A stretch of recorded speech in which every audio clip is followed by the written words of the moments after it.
tema dessa noite é nascer de novo, ok?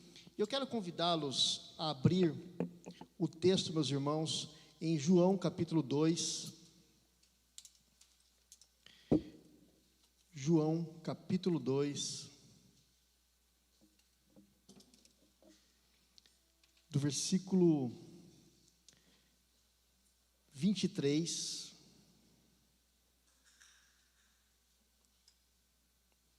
João capítulo 2, versículo 23, até o capítulo 3, versículo 15.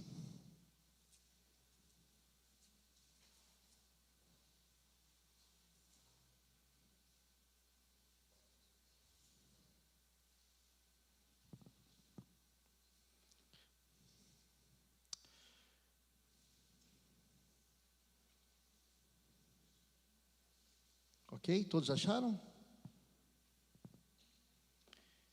Mesmo assentado, mas em reverência ao Senhor da palavra, acompanhe comigo. João capítulo 2, versículo 23, até o capítulo 3, versículo 15. Diz assim, versículo 23.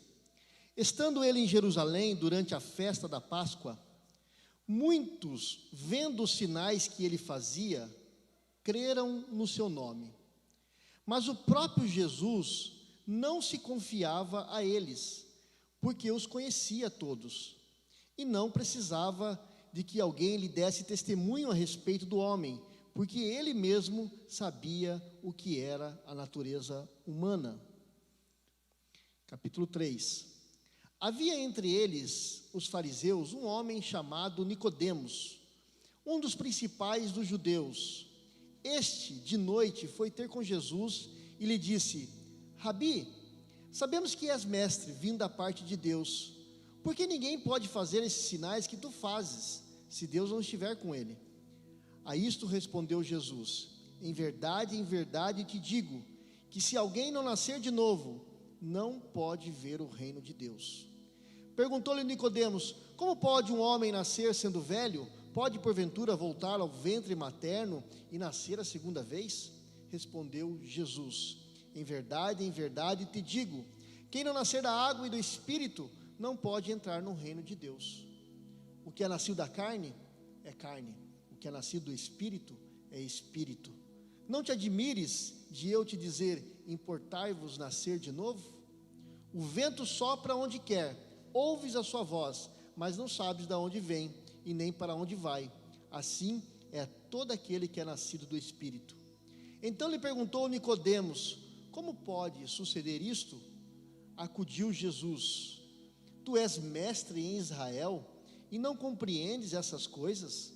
Em verdade te digo, que nós dizemos o que sabemos e testificamos o que temos visto, contudo não aceitais o nosso testemunho. Se tratando de coisas terrenas não me credes, como crereis se vos falar das celestiais? Ora, ninguém subiu ao céu senão aquele que desceu, a saber, o Filho do Homem que está no céu. E do modo porque Moisés levantou a serpente no deserto, assim importa que o Filho do Homem seja levantado, para que todo o que nele crê tenha a vida eterna. Amém? Vamos orar?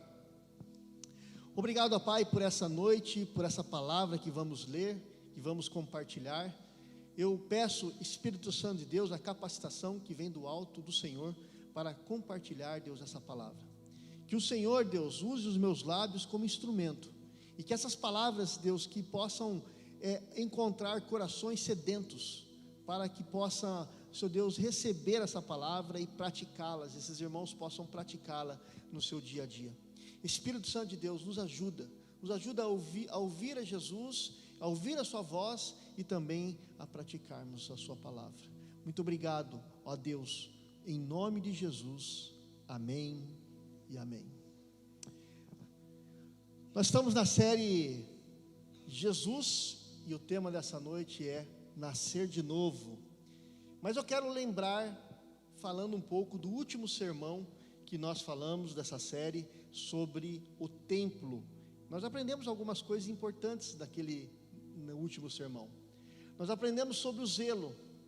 Os religiosos de Jerusalém transformaram a casa de Deus, a casa de oração, em um covil de ladrões e salteadores.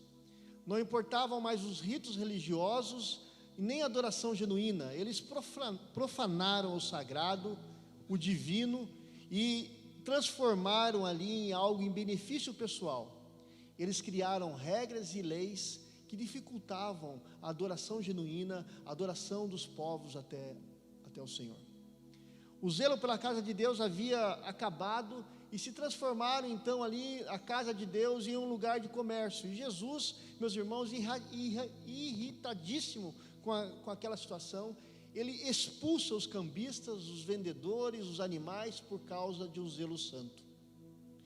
E essa é a mesma atitude que Deus espera de nós. Um zelo pelas coisas sagradas, um compromisso genuíno com Ele e com a sua obra. Um cristão genuíno não leva as coisas de Deus empurrando com a barriga. Ele faz o melhor, ele faz com excelência, ele procura agradar o seu Senhor. Nós aprendemos também no domingo passado que a casa de Deus é um lugar de adoração e contemplação. Igreja não é comércio. Aqui as pessoas vêm para adorar a Deus, o Deus verdadeiro, o Rei dos Reis. Aqui não se vende água ungida a óleo santo, aqui não se vende promessa de cura ou restauração. Aqui é um lugar de adorar e contemplar a Deus. E Ele age com cura, com restauração, na maneira que Ele quer, do jeito que Ele quer e quando que Ele quer. Os judeus haviam transformado aquele lugar numa grande praça de comércio. Não se ouvia mais murmúrios de oração, não se ouvia mais corações contritos ou murmúrios de quebrantamento. Apenas ouvia-se então o mugido do gado e o balido das ovelhas. Igreja é um lugar de adoração. Nós vemos também, meus irmãos, que Jesus ele ressignificou a questão do templo. Ele nos mostrou que o templo somos nós. Somos o templo do Espírito Santo de Deus, e nós não podemos destruir esse templo. Como se destrói esse templo? Quando agimos em desacordo com aquilo que aprendemos, quando nos entregamos a vícios e a pecados. Nós vimos também, meus irmãos, no sermão passado, que o templo tem a ver com missões. O templo está ligado, meus irmãos, com missões, porque o templo é um lugar de adoração a Deus para todos os povos. Quando Salomão construiu o templo, e ele então dedicou esse templo a Deus, ele dedicou também não só ao povo judeu, mas aos estrangeiros. Ele disse: quando um estrangeiro olhar para esse templo, o Senhor ouve do céu a oração dele. O templo, meus irmãos, é uma ferramenta, não é uma ferramenta de enriquecimento ilícito. O templo, meus irmãos, é um espaço onde as pessoas vão ouvir a voz de Deus, vão ouvir as boas novas da salvação, e todos têm livre acesso para adorar a Deus. Nessa noite, nós vamos falar sobre o nascer de novo. Esses dois últimos versículos de João, capítulo 2, 23 e 25, ele antecede a história de Nicodemos. E ele nos revela aqui algumas verdades bem interessantes, meus irmãos, sobre uma fé salvadora e uma fé espúria. A palavra espúria, meus irmãos, ela tem o sentido de uma fé hipotética, uma fé não genuína. Apesar do texto não usar essa expressão, essas duas fés estão nesse texto. Jesus fez muitos milagres, e muitas pessoas creram nele, mas diz o texto que ele conhecia as pessoas, ele não confiava nelas. Sabe por quê?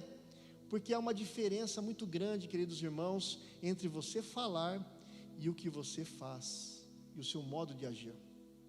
O texto nos diz que as pessoas creram nele, é verdade, mas apenas creram para as coisas dessa vida. Eles não acreditavam em Cristo como Filho de Deus. Eles viam Jesus como profeta, eles viam Jesus como milagreiro, eles viam Jesus como, talvez até como mágico, mas não como Filho de Deus encarnado no homem. E Jesus conhecia os seus corações, sabia as motivações, sabia que era uma fé temporária. Porque uma coisa, meus irmãos, é reagir a um milagre, outra coisa bem diferente, meus irmãos, é assumir um compromisso com Jesus Cristo, é permanecer nessa palavra, na palavra do Senhor. João capítulo 8, versículo 30 e 31 diz, meus irmãos, olha, muitos ouviram dizer essas coisas e creram nele. Jesus disse aos judeus que creram nele: vocês são verdadeiramente meus discípulos, se permanecerem fiéis aos meus ensinamentos. Então perceba que existe uma fé que salva, uma fé genuína, mas existe uma fé verdadeira, mas existe uma fé que engana, uma fé hipotética. E essa fé hipotética é que está em alta hoje em muitas igrejas. As pessoas estão buscando a igreja para receber algo de Deus, exercendo ali uma fé hipotética, uma fé não salvadora, uma fé que está atrás de um milagre, de uma bênção, uma fé que está apenas atrás de mudanças de circunstâncias, mas não uma fé que leve a pessoa a olhar para dentro de si e reconhecer que Jesus Cristo, Ele é o Rei dos Reis, Senhor dos Senhores, e nós somos apenas pecadores carentes do seu perdão e da sua graça. Jesus não se confiava neles, Jesus não depositava a sua fé neles, porque Jesus viu que era uma fé superficial, meus irmãos. Era uma fé desprovida de um elemento muito principal dentro do cristianismo, que é o reconhecer que somos pecadores e que precisamos do perdão de Deus. Jesus não pôde confiar-se aos homens, Ele apenas morreu pelos homens. Nós, queridos irmãos, há uma grande distância entre nós e Deus. Ele conhece o nosso coração, Ele sabe das nossas motivações, Ele não se deixa enganar, meus irmãos. Ele jamais confunde o joio com o trigo, pois Ele conhece verdadeiramente as suas ovelhas. E eu deixo aqui duas perguntas para nós nos refletirmos. Quais são as suas motivações de estar aqui na igreja? Por que você serve a Jesus? Quais são as reais motivações que o impulsiona a frequentar uma igreja, a estar conosco aqui essa noite? Nós precisamos sondar os nossos corações, para que estejamos aqui com as motivações corretas, queridos irmãos, porque precisamos reconhecer que Jesus é o nosso Senhor e Salvador, não apenas Salvador, mas o nosso Senhor. Ele é o nosso Senhor, Ele tem o controle das nossas vidas, Ele tem a primazia das nossas vidas. Nós não somos nada sem Ele, e sem Ele nada podemos fazer, queridos irmãos, e devemos estar aqui em busca de uma salvação das nossas almas. Essa é a motivação correta. Quando nós entramos no capítulo 3, nós vemos a história de um homem chamado Nicodemos. Veja que essa história está ligada aos outros dois versículos anteriores. Nicodemos era um homem conhecedor da palavra, fariseu, um homem que mostra um conhecimento rudimentar das coisas de Deus. Apesar de ser um estudioso da palavra, ele tinha um conhecimento embaçado das coisas espirituais, do reino, das coisas de Deus, do reino de Deus. E o interessante, meus irmãos, de tudo isso, é que ele procura Jesus à noite. Alguns historiadores dizem que ele estava tentando se esconder dos olhares dos seus amigos fariseus, porque eles poderiam recriminá-lo. Ele estava tentando esconder para que ninguém o reconhecesse na penumbra da noite, mas a escuridão de Nicodemos era muito maior do que ele imaginava. Era uma escuridão da alma, porque esse homem, apesar de falar das coisas de Deus, ele não conhecia Deus, apesar de proclamá-lo. Nicodemos estava tão perdido em sua escuridão, meus irmãos, de alma, porque não conhecia as verdades do reino de Deus, ao ponto do próprio Senhor Jesus dizer para ele: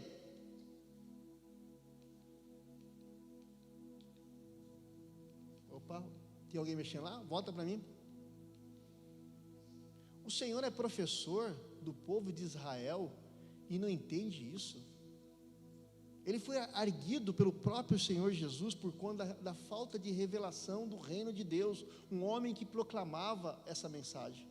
Como alguém que fala de Deus pode não conhecer a Deus? Apesar disso parecer uma incongruência, queridos irmãos, essa é uma realidade muito forte nos dias de hoje.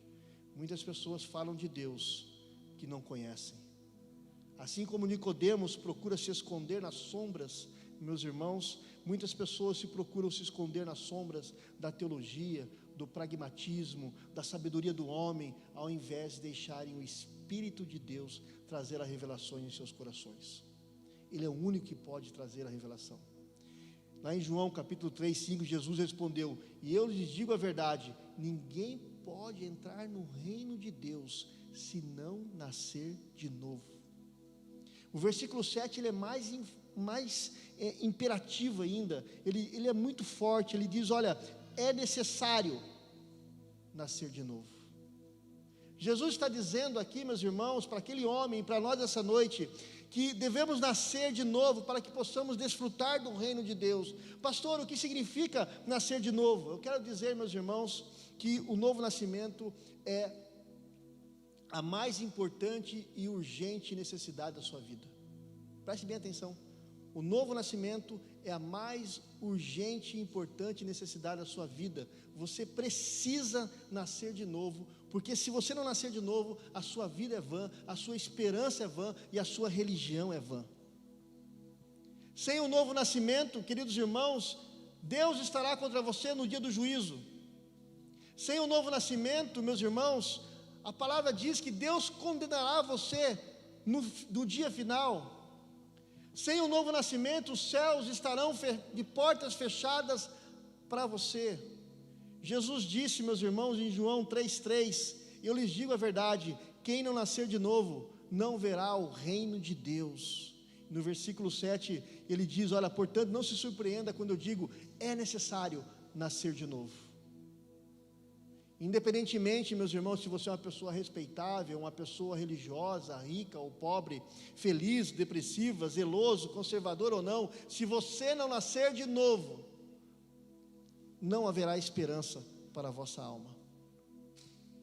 Você pode praticar muitas coisas boas, você pode dar esmolas, você pode ter uma vida dedicada ao próximo, mas se você não nascer de novo, tudo isso é em vão. Você não poderá entrar no reino de Deus. Para eu explicar para você o que significa o novo nascimento, eu preciso primeiro dizer, meus irmãos, o que não é novo nascimento. Porque a palavra do Senhor está tão fragmentada nesses púlpitos, meus irmãos, que é necessário explicar o óbvio. Novo nascimento não equivale a ser bem sucedido em todas as áreas e principalmente financeiramente. Nicodemos era um homem rico, mas a riqueza não satisfazia a sua alma. Ele era rico, mas não era salvo. É importante dizer, meus irmãos, também que o novo nascimento não equivale a um profundo conhecimento bíblico. Isso não quer dizer nada. Nicodemos era um mestre de Israel, ele era um rabi, um doutor da Bíblia, mas ele não estava salvo. Há muitas pessoas que conhecem a verdade, mas nunca foram transformadas por essa verdade. Também, novo nascimento não equivale a uma pessoa ser profundamente religiosa. Nicodemos era fariseu, ele era religioso, ele era membro de um grupo radical, conservador de Israel, mas ele não conhecia Deus. Quando nós olhamos para aquele texto do jovem rico, ele guardava todos os mandamentos de Deus, era um homem religioso, respeitava tudo, mas quando Jesus disse para ele que ele deveria vender as suas posses, dar aos pobres e segui-lo, o texto diz que aquele homem saiu, deixou Jesus sozinho e foi embora triste. Novo nascimento não é ter uma religiosidade.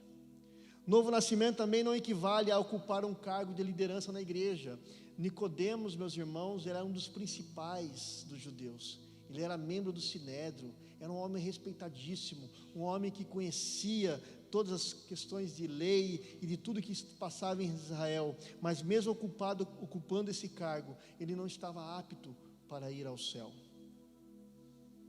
Novo nascimento não é uma reforma moral na sua vida, não é uma reforma da carne, porque o texto diz, o que vem da carne é carne, o que vem do Espírito é Espírito. Novo nascimento não é uma reforma humana, o velho homem com apenas uma fina camada de um verniz religioso. Não, meus irmãos, nós não podemos fazer nada por nós, mas é algo que Deus faz. Falando o que não é novo nascimento, então eu quero agora mostrar o que é um novo nascimento, à luz desse texto bíblico. Novo nascimento, meus irmãos, é algo radicalmente novo. Nicodemos estava esperando saber de Jesus que tipo de coisa ele poderia fazer, que deveria praticar, a fim de entrar no reino de Jesus. E Jesus responde para ele que ele teria de nascer de novo. algo radical. Essa atitude de Nicodemos, meus irmãos, não é nada diferente de muitos de nós, que estamos muito mais aptos a fazer as coisas para Deus, praticar coisas, achando que isso o agrada, achando que a vida cristã se resume apenas a um montão de sim ou não, de regras a serem guardadas. Jesus diz: não, é necessário nascer de novo. O novo nascimento, meus irmãos, é uma espécie de ressurreição daquilo que estava morto, uma mudança radical, é ser uma nova criatura. Em 2 Coríntios capítulo 2, versículo 5, capítulo 5, versículo 17 diz: logo, todo aquele que está em Cristo é nova criação, a vida velha acabou e a nova vida teve início. Novo nascimento é ser uma outra pessoa. Novo nascimento ocorre uma transformação do interior para o exterior, meus irmãos, de dentro para fora. É uma transformação, meus irmãos. A gente sabe que uma transformação interna, ela traz mudanças externas, mas o principal é o que está dentro. Ela começa no coração. Quando o texto diz que é necessário nascer da água e do Espírito, ele está dizendo, meus irmãos, que é necessário arrependimento, que é necessário uma purificação. Porque ninguém pode, meus irmãos, ser salvo, ao menos que seja interiormente purificado. Assim como a água lava externamente, o Espírito nos renova interiormente. Então não é uma mera transformação moral, é uma mudança completa, meus irmãos, de coração, de pensamento, de caráter, de vontade. E essa mudança implica a ter um novo coração, uma nova mente, um novo nome, uma nova família, uma nova pátria, novos desejos, novos gostos, novas preferências, novos temores. Uma nova criatura. Novo nascimento é uma obra exclusiva de Deus. Só Deus pode dar vida ao que está morto. É o nascer do alto, meus irmãos. É o nascer do Espírito. Só o Espírito Santo pode dar vida ao que está morto, o que está morto. Só o Espírito de Deus pode soprar no vale dos ossos secos. Só o Espírito Santo pode, meus irmãos, pode abrir nossos corações e convencer-nos do pecado e nos regenerar. Então não é uma obra humana. Você não pode fazer nada por você. A segunda coisa que podemos aprender sobre o novo nascimento, meus irmãos, que ele é um ato livre, espontâneo, soberano de Deus. Porque o texto diz que o vento sopra aonde ele quer. Nós não sabemos de onde ele vem, para onde ele vai. Assim é todo aquele que é nascido do Espírito, diz o texto. Então essa obra é uma obra espiritual, uma obra do Espírito Santo. Ela é eficaz, ninguém segura o vento, ninguém controla o vento, ninguém pode domesticá-lo. O vento do Espírito, meus irmãos, sopra onde jamais sopraríamos. Queridos, a gente não podemos compreender o agir de Deus. Às vezes Deus fala uma coisa de um jeito, às vezes Ele faz outra de outro jeito. Deus trabalha aqui de uma situação, Deus trabalha de outro jeito em outro lugar. Essa é a presença do Espírito trabalhando em nossas vidas, da maneira que Ele quer, do jeito que Ele quer, quando Ele quer e da forma que Ele quer. É o agir do Espírito. Mas eu quero concluir, meus irmãos, com a palavra mais importante desse texto, dessa perícope, que é essa afirmação: é necessário nascer de novo. Esse é um imperativo, essa é uma chamada que nós precisamos refletir com muita seriedade, porque podemos estar como Nicodemos, cheio de conhecimento, envolvidos na obra do Senhor, com cargos, com prestígio de outras pessoas, mas vivendo na escuridão sem Deus, sem o conhecimento real de Deus.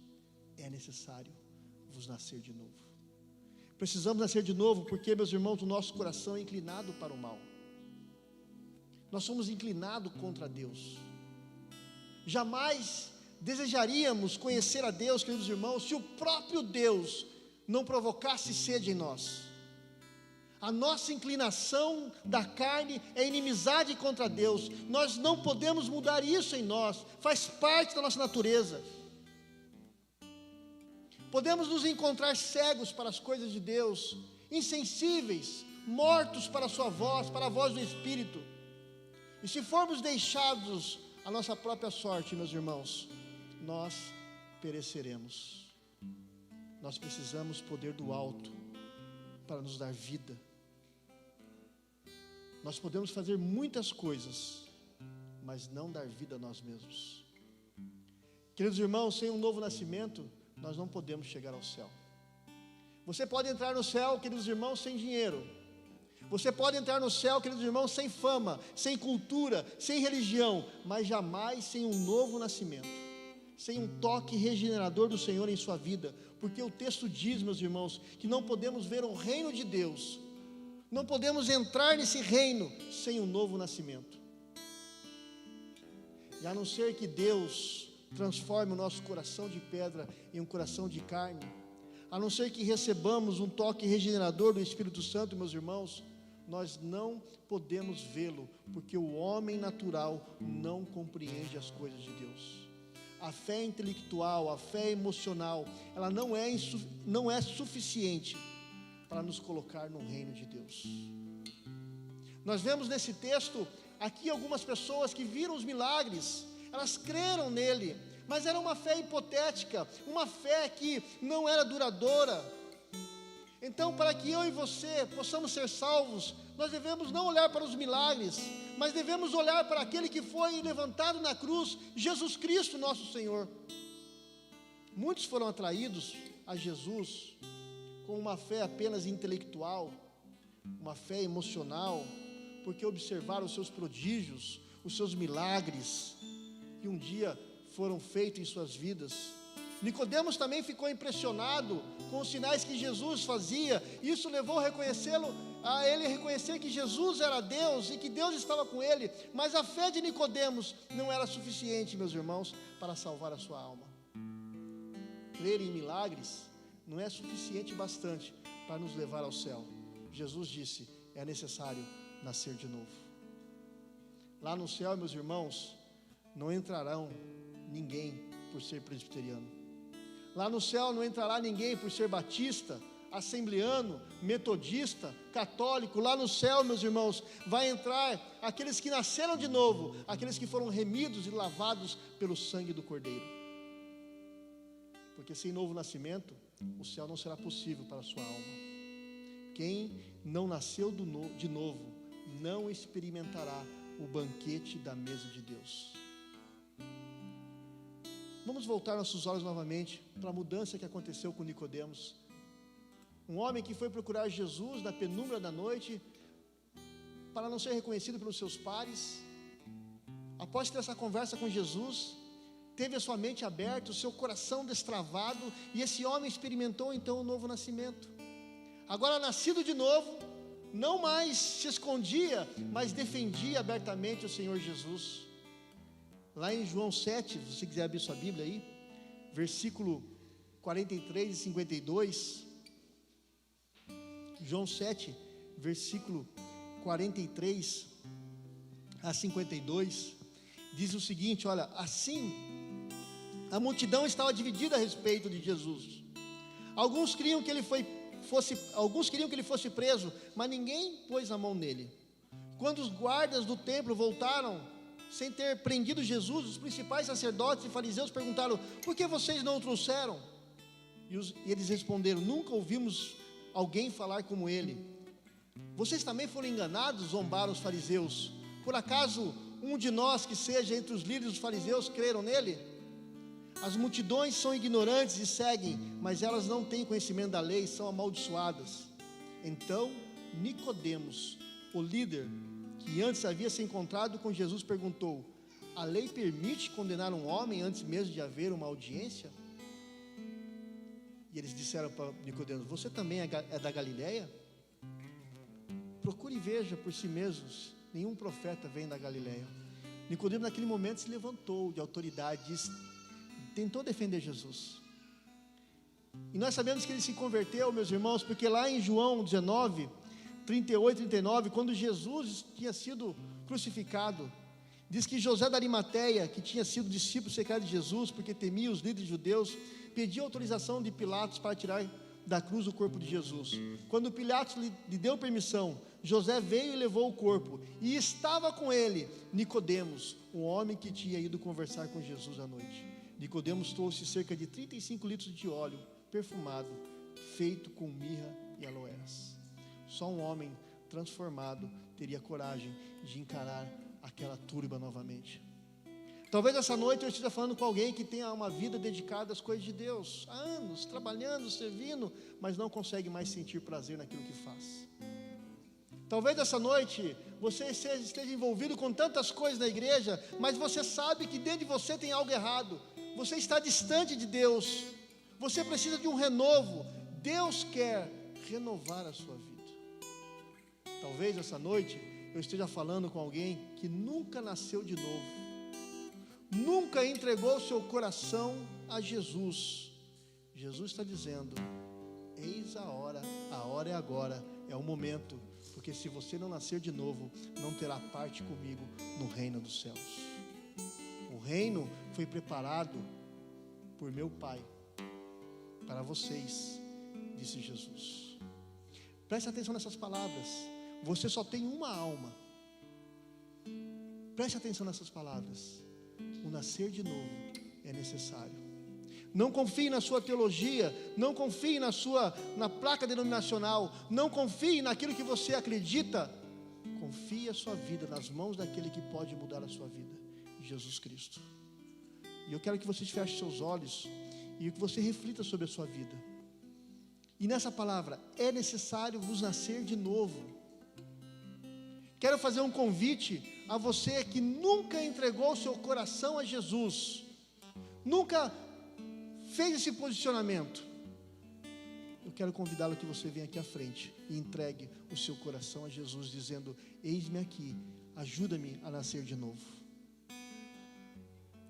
Se você sente que essa palavra é para você, venha aqui à frente, entregue o seu coração a Jesus, se posicione, porque a sua vida é vã se você não nascer de novo.